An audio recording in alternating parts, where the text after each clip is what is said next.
Welcome students to science class. I hope you all are well and fine. Now let's start our revision. Today we will revise question and answers of chapter 1, Reproduction in Plant. Introduction was given to you in previous video. Now question number 1. How do plants reproduce? Plants reproduce कैसे करते हैं? The process of producing new plant is called reproduction.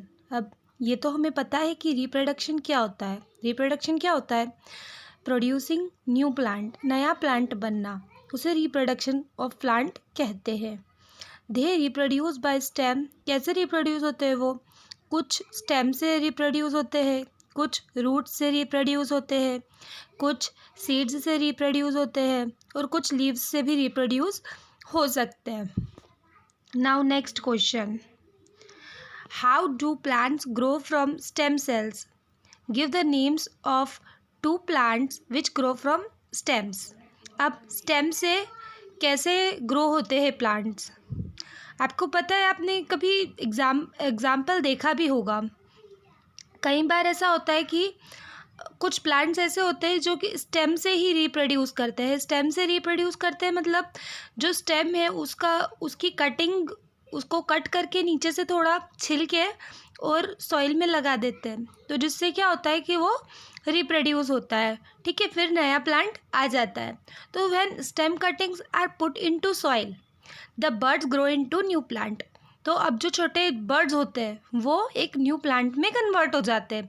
इसका best example rose and hibiscus.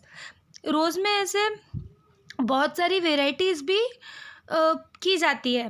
ठीक है, वहाँ पे stem cutting से बहुत डिफरेंट एक्सपेरिमेंट्स भी किए जा सकते हैं. Now next question. What is germination of seed? Now seeds का जर्मिनेशन क्या है? What is germination of seed? तो when the baby plants grow from a seed, जब एक बेबी प्लांट ग्रो होता है, किस में से ग्रो होता है? सीड में से. It is called the germination of seed. आपको पता है कि सीड में से क्या निकलेगा? एक बेबी प्लांट निकलेगा. तो जब सीड से बेबी प्लांट निकलता है उस प्रोसेस को क्या बोलते हैं? It is germination of seed. Now proceed to next question. Question, why is dispersion of seeds necessary? Seeds का डिस्पर्जन नेसेसरी क्यों है? How do seed disperse? अब आपको पता है, आप किसी क्राउडेड प्लेस पे जाओगे, जैसे कि आप किसी फेयर में गए, आप किसी मेले में गए, वहाँ पे बहुत ज़्यादा भीड़ है, तो आपको कैसा लगेगा? सफोकेशन होगा आपको. ठीक है, आपको अच्छा नहीं लगेगा और आपको सांस लेने में दिक्कत हो सकती है या दूसरी चीज़ है. अब वैसा ही प्लांट्स के साथ भी होता है. ठीक है, अगर प्लांट्स अपने पेरेंट प्लांट के पास ही ग्रो होगा तो वहाँ पे क्या होगा? सफोकेशन हो जाएगा, क्योंकि पेरेंट प्लांट के आसपास अगर सारे सीड्स जमा हो गए और वहीं पे ग्रो हो गए तो प्लांट्स को वाटर नहीं मिलेगा, ठीक से सनलाइट नहीं मिलेगा, वो ठीक से ब्रीथ नहीं कर पाएगा, जैसे कि हम नहीं कर पाते हैं. ठीक है, ज़्यादा भीड़ में. तो वैसे ही प्लांट्स के लिए भी क्या हो जाएगा? एक सफोकेशन हो जाएगा, बहुत ज़्यादा भीड़ हो जाएगी वहाँ पे. इसीलिए सीड का डिस्पर्जन नेसेसरी है.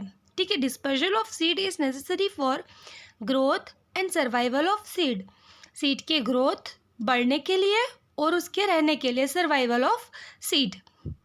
Now they disperse by wind, water etcetera. उसके डिस्पर्जल के हमने पहले ही चैप्टर में डिस्कस किए हैं कि बहुत सारे तरीके हैं, जैसे कि विंड, हवा से डिस्पर्स हो सकता है, और वाटर के थ्रू डिस्पर्स हो सकता है, और आप बता सकते हो यस, एनिमल्स के थ्रू डिस्पर्स हो सकता है.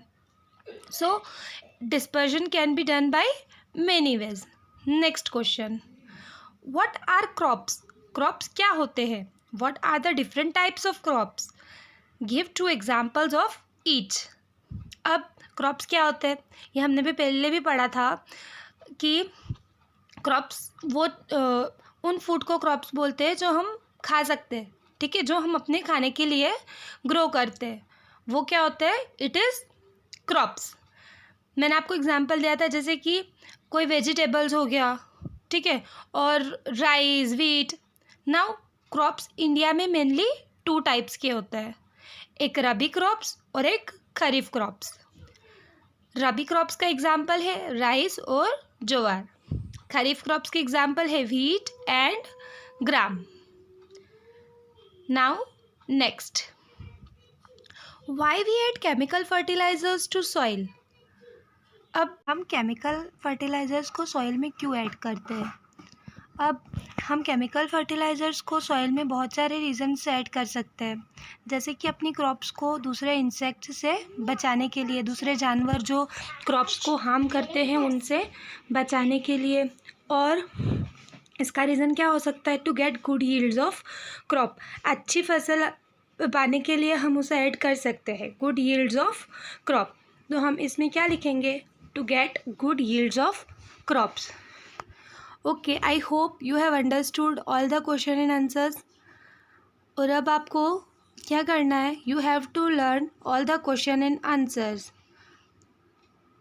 Thank you for watching.